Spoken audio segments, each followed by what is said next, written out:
ವೀಕ್ಷಕರಿಗೆ ನಮಸ್ಕಾರ. ಮತ್ತು ಲಲಿತಾ ಸಹಸ್ರನಾಮದ 30ನೇ ಶ್ಲೋಕ.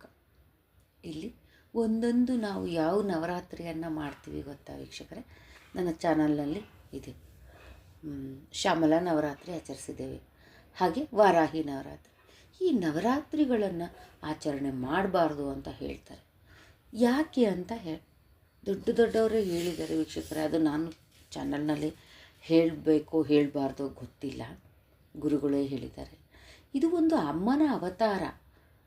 ಇದು ಒಂದು ಕ್ಷುದ್ರ ಶಕ್ತಿ ಮಾಡೋರು ಮಾತ್ರ ಆಚರಣೆ ಮಾಡಬೇಕು ಅಂತ ಹೇಳ್ತಾರೆ. ಅದು ತಪ್ಪು. ವಾರಾಹಿ ನವರಾತ್ರಿ ಅಮ್ಮನ ಒಂದು ಇನ್ನೊಂದು ಅವತಾರ. ಅದು ವಾರಾಹಿ ಆಗಲಿ, ಶ್ಯಾಮಲಾ ನವರಾತ್ರಿ ಆಗಲಿ, ಲಲಿತಾ ನವರಾತ್ರಿಯನ್ನು ಆಚರಣೆ ಮಾಡ್ತೀವಿ ನಾವು. ಹೀಗೆ ಇಲ್ಲಿ ವಾರಾಹಿ ದೇವಿ ಯಾವ ರೀತಿ ಒಂದು ಅಮ್ಮನಿಗೆ ಸಹಾಯ ಮಾಡ್ತಾಳೆ ಅನ್ನೋದನ್ನು ಈ ಒಂದು ಶ್ಲೋಕದಲ್ಲಿ ನೋಡೋಣ ವೀಕ್ಷಕರೇ. 30ನೇ ಶ್ಲೋಕ. ವಿಶುಕ್ರ ಪ್ರಾಣಹರಣ ವಾರಾಹಿ ವೀರ್ಯನಂದಿತ ಕಾಮೇಶ್ವರ ಮುಖಾಲೋಕ ಕಲ್ಪಿತ ಶ್ರೀ ಗಣೇಶ್ವರ.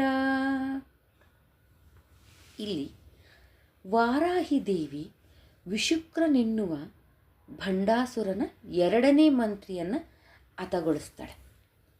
ಇದನ್ನು ನೋಡಿ ಆ ಮಹಾತಾಯಿಗೆ ತುಂಬ ಸಂತೋಷ ಆಗುತ್ತೆ ವೀಕ್ಷಕರೇ. ಆ ಯುದ್ಧದಲ್ಲಿ ಹೆಜ್ಜೆ ಹೆಜ್ಜೆಗೂ ಬರೀ ರಾಕ್ಷಸರೇ. ಇಲ್ಲಿ ಏನಪ್ಪ ಅಂದರೆ ಆ ರಾಕ್ಷಸರು ತುಂಬ ಒಂಥರ ಮಾಯ ಆಗ್ತಾ ಇರ್ತಾರೆ. ಅಂಥವ್ರನ್ನೆಲ್ಲ ಹತ ಮಾಡೋದಕ್ಕೆ ಅವರು ದೇವತೆಗಳಿಗಿಂತ ದುಪ್ಪಟ್ಟು ಶಕ್ತಿ, ಒಂದು ಕ್ರೂರತ್ವ ಇರುತ್ತೆ. ದೇವತೆಗಳ ಸಮನಾಗಿಯೇ ಅವರು ತಪಸ್ಸು ಮಾಡಿ ಎಲ್ಲ ವರಗಳನ್ನು ಪಡ್ಕೊಂಡಿರ್ತಾರೆ ವೀಕ್ಷಕರೇ. ಅವರು ಏನು ಸಾಮಾನ್ಯದವರಲ್ಲ. ಇಲ್ಲಿ ರಾಕ್ಷಸರು ಕಲ್ಪಿಸುವ ಮಾಯಾಪೂರಿತ ವಿಘ್ನಗಳು ದೊಡ್ಡ ಪೀಡೆಯನ್ನುಂಟು ಮಾಡಿತು. ಜಗನ್ಮಾತೆ ತನ್ನ ಪತಿಯಾದ ಕಾಮೇಶ್ವರನನ್ನು ಸ್ಮರಿಸಿ ವಿಘ್ನೇಶ್ವರನನ್ನು ಕದನ ರಂಗದಲ್ಲಿ ಆವಾಹನೆ ಮಾಡ್ತಾಳೆ ವೀಕ್ಷಕರೇ. ವಿಘ್ನೇಶ್ವರ ಮೂರ್ತಿಯನ್ನು ಸೃಷ್ಟಿಸ್ತಾಳೆ. ಕೂಡಲೇ ತಾಯಿಯ ಆಲೋಚನೆ ತನ್ನನ್ನು ಆವಾಹನಿಸಿದ ಅಗತ್ಯವನ್ನರಿತ ವಿಘ್ನೇಶ್ವರ ಅಲ್ಲಿ ವಿಜೃಂಭಿಸ್ತಾನೆ ವೀಕ್ಷಕರೇ.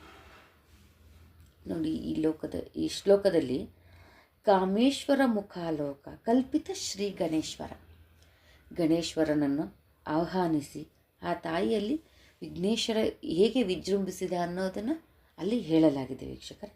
ಮೊದಲನೇ ಒಂದು ಶ್ಲೋಕದಲ್ಲಿ ವಿಶುಕ್ರನ ಹರಣವನ್ನು ಯಾರು ವಾರಾಹಿ ಮಾಡ್ತಾಳೆ, ವಾರಾಹಿ ವೀರ್ಯನಂದಿತ. ಹೀಗೆ ಇಲ್ಲಿ 30ನೇ ಶ್ಲೋಕದ ವಿವರಣೆ ವೀಕ್ಷಕರೇ. ಮತ್ತೆ 31ನೇ ಶ್ಲೋಕದ ಬಗ್ಗೆ ಮುಂದಿನ ವಿಡಿಯೋದಲ್ಲಿ ಮಾತಾಡೋಣ.